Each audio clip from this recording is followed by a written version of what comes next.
Et si vous étiez un handiparent, un parent en situation de handicap et invisible? Fréquence Parents, le podcast qui rend visible et donne la parole aux parents en situation de handicap pour que les choses bougent. Bonjour, je m'appelle France Alezard, je suis psychopraticienne. J'accompagne les personnes, adultes et adolescents qui vivent des tourments sur le plan émotionnel, psychique, des difficultés, des changements de vie et j'accompagne tout spécifiquement les personnes en situation de handicap et les aidants. Aujourd'hui, on se retrouve sur Fréquence Parents pour vous faire la présentation de ce nouveau jeu de cartes qui a rejoint notre série de jeux de cartes qui sont ici. Alors celui-ci, il traite de handicap et de parentalité. Pourquoi il est très important? Parce qu'il permet de répondre aux questions qui peuvent se poser chez les parents qui sont en situation de handicap. Ils peuvent ouvrir la discussion à des groupes de parole. Il peut permettre de trouver des clés et des réponses à ces situations de parents en situation de handicap. À qui il se destine? Il se destine à tous les parents en situation de handicap, aux parents également qui ont des enfants en situation de handicap et à toutes les personnes qui peuvent intervenir auprès d'eux. Voilà. Donc ce petit jeu de cartes, ressources précieuses pour accompagner les parents en situation de handicap ou qui sont confrontés au handicap de leur enfant. En tout cas, mon conseil, c'est de parler, toujours. Toutes les situations où l'enfant pourrait être amené à devoir chercher des réponses par lui-même, imaginer, projeter, seraient beaucoup plus compliquées à intégrer pour lui qu'une réalité énoncée, si difficile soit-elle. Donc le conseil aujourd'hui que je vous donne, c'est vraiment toujours de parler avec votre enfant. S'il a 2 ans, et même s'il est plus petit que ça, s'il est tout jeune enfant et qu'il vient de naître, j'irais même jusqu'à dire, même s'il est encore dans le ventre de sa maman, communiquer avec lui, lui faire part de ses douleurs, de ses limites, de ses difficultés.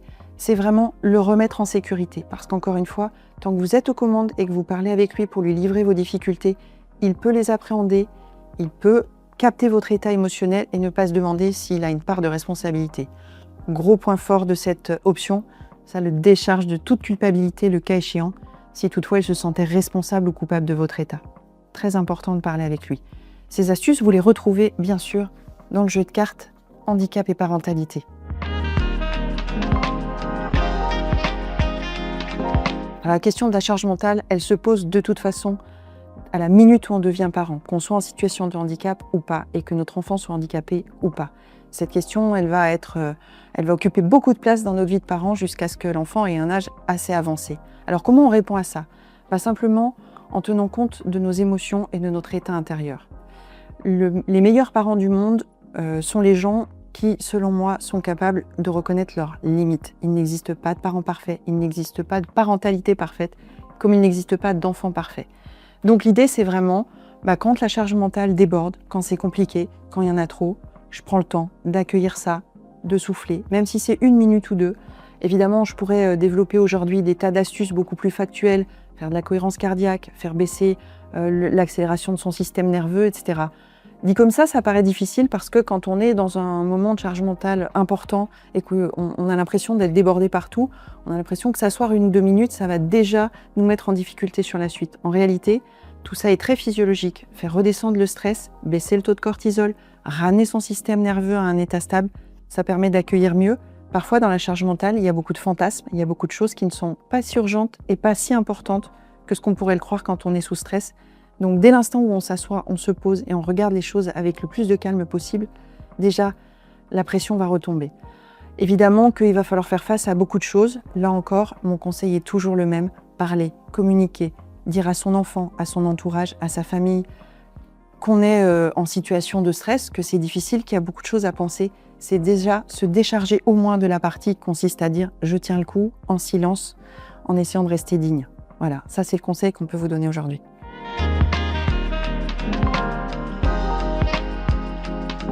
On parle maintenant de plus en plus des jeunes aidants. Être jeune aidant, c'est en réalité être souvent l'enfant, le frère, la sœur de quelqu'un qui est en situation de handicap. Et ça impacte beaucoup la vie et le développement. Alors quand on est parent, qu'est-ce qu'on peut faire? Évidemment que si on a un enfant en situation de handicap, il risque d'occuper beaucoup de place dans notre vie. On aura besoin de prendre soin, de s'occuper de lui, peut-être de gérer des parcours de soins qui peuvent être assez lourds, de l'accompagner, d'être en grande vigilance pour lui. Et s'il a des frères et sœurs, ses frères et sœurs peuvent se sentir un peu délaissés, oubliés ou avoir du mal à trouver leur place dans la fratrie. Alors évidemment, mon conseil qui est toujours le même, parler, parler, parler.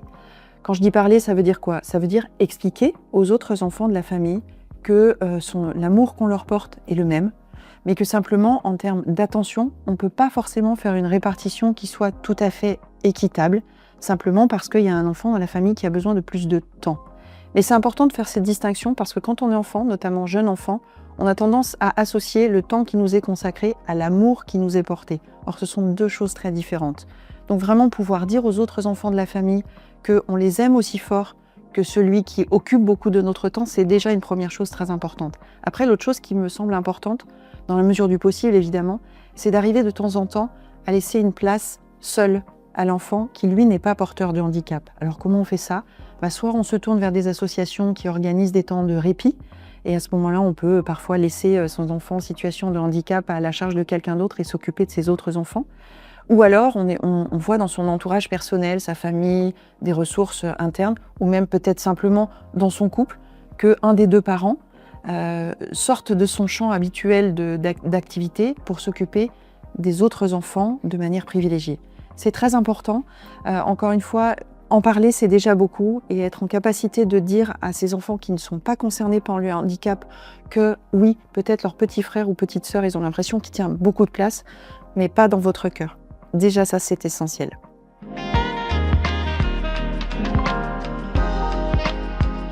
Ça, dans une famille concernée par le handicap, qu'il y ait déjà un parent en situation de handicap dans cette famille ou pas, c'est toujours un moment clé.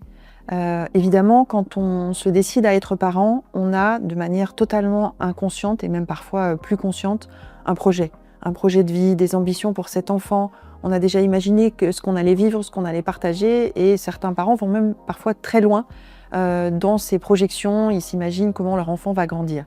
Quand l'annonce du handicap survient, que ce soit pendant la grossesse, juste après l'accouchement ou plus tardivement avec la déclaration d'une maladie ou un accident invalidant, évidemment, la première chose à faire, c'est affronter le choc. La deuxième chose qui est assez fréquente dans ce type de situation, c'est rentrer dans une phase de déni.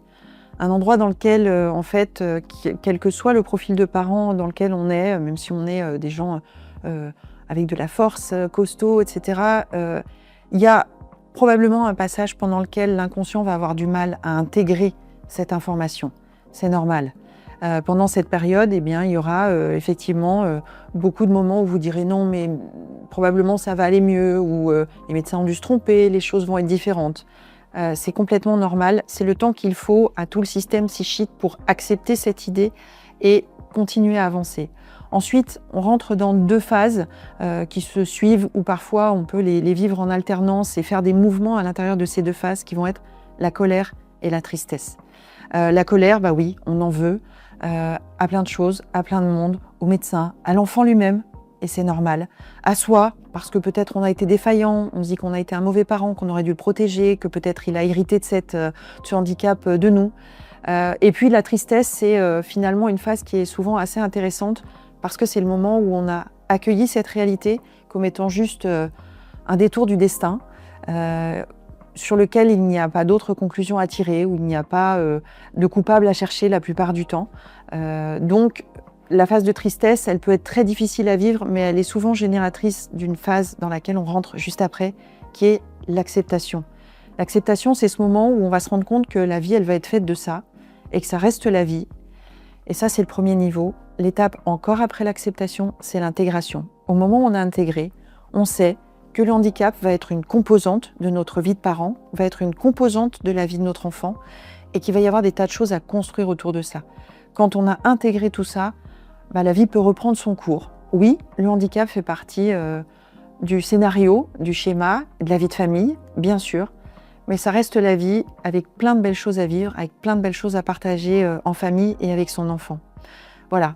Donc, en somme, comment on fait pour accueillir tout ça? Le processus se fait, le processus que je viens de vous décrire, il va se faire tout seul.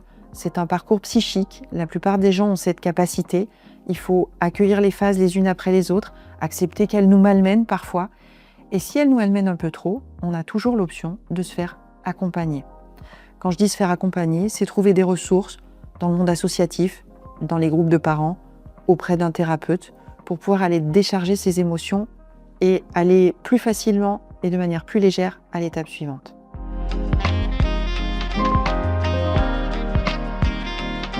Cette question, elle n'est pas dédiée au champ des familles en situation de handicap. On est tous, en tant que parents, à un moment ou l'autre, confrontés à la crise de colère de son enfant.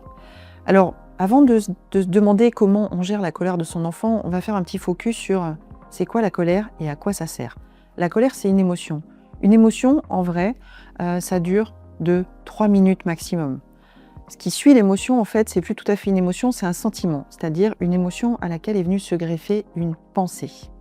Et c'est ça qui peut durer plus longtemps. Donc déjà, on distingue une émotion, une montée d'émotion de colère, et un sentiment qui peut être un peu plus long et un peu plus durable.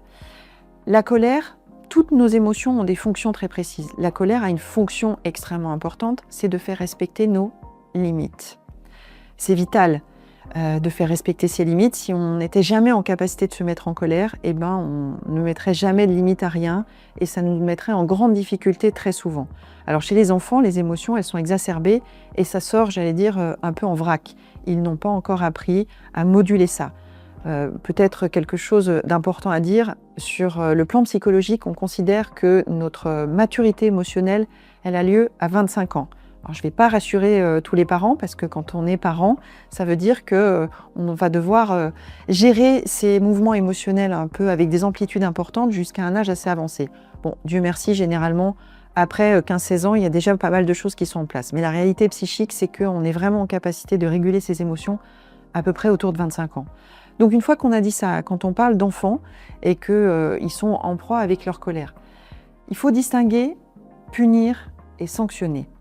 Punir, c'est appliquer de manière parfois arbitraire une situation qui nous paraît juste à nous en tant que parents pour contenir quelque chose qui ne nous paraît pas ajusté. C'est compliqué de trouver la bonne position. Un enfant qui fait une colère pour faire respecter ses sentiments, pour exprimer ses émotions, si on le punit et qu'on lui dit « va dans ta chambre », on n'aura pas tellement résolu son problème. En revanche, sanctionner, c'est dire « ce comportement n'est pas le bon. Il n'est pas compatible avec la vie de famille, il n'est pas compatible avec mes émotions à moi, avec ce que je vis, avec la situation à laquelle on est confronté, qu'il s'agisse d'aller se coucher, de manger, de s'habiller, de partir à l'école. » Donc l'idée, évidemment, c'est pas toujours aussi simple, c'est déjà de réguler ses propres émotions en tant que parent face à la colère de son enfant. Si on crée l'escalade, si la colère de notre enfant nous met en colère, on est parti pour un petit moment. Donc, le cas échéant, on peut laisser l'enfant faire sa colère. Normalement, s'il n'est que dans un état de colère, c'est une émotion, donc elle va durer 1 ou 2 minutes. Ces 2 minutes, on ne va pas les utiliser à rien. On va les utiliser à calmer ce qui se passe à l'intérieur de nous en tant que parents. Qu'est-ce que l'émotion de notre enfant a déclenché comme émotion à l'intérieur de nous? Est-ce qu'on est frustré? Est-ce qu'on est en colère? Est-ce qu'on est triste? Est-ce qu'on se sent coupable? Ça peut générer beaucoup de choses. Donc l'idée, c'est de réguler ses propres émotions pour être plus en capacité d'accueillir celles de l'enfant. Si tout va bien et que les choses n'étaient qu'un mouvement d'émotion, tout le monde sera retombé, c'est-à-dire que l'enfant il aura pu hurler pendant 1-2 minutes et il sera revenu à un état qui lui permettra d'entendre un peu plus ce qu'on a à lui dire. Et nous-mêmes, on se sera stabilisé intérieurement et on sera un peu plus en capacité de trouver les bons mots. Alors, je reprécise une chose en fait, on ne gère pas une émotion, on l'accueille. Donc il n'y a pas de gestion à proprement parler à faire de la colère de son enfant, il y a à l'accueillir et à accueillir ce qu'elle nous fait vivre à l'intérieur de nous. Ça restera un moment inconfortable. On aimerait tous que nos journées se passent sans avoir à affronter de manière physique et auditive et visuelle les émotions des autres, mais ça fait partie de la vie et ça fait partie de la vie d'une famille.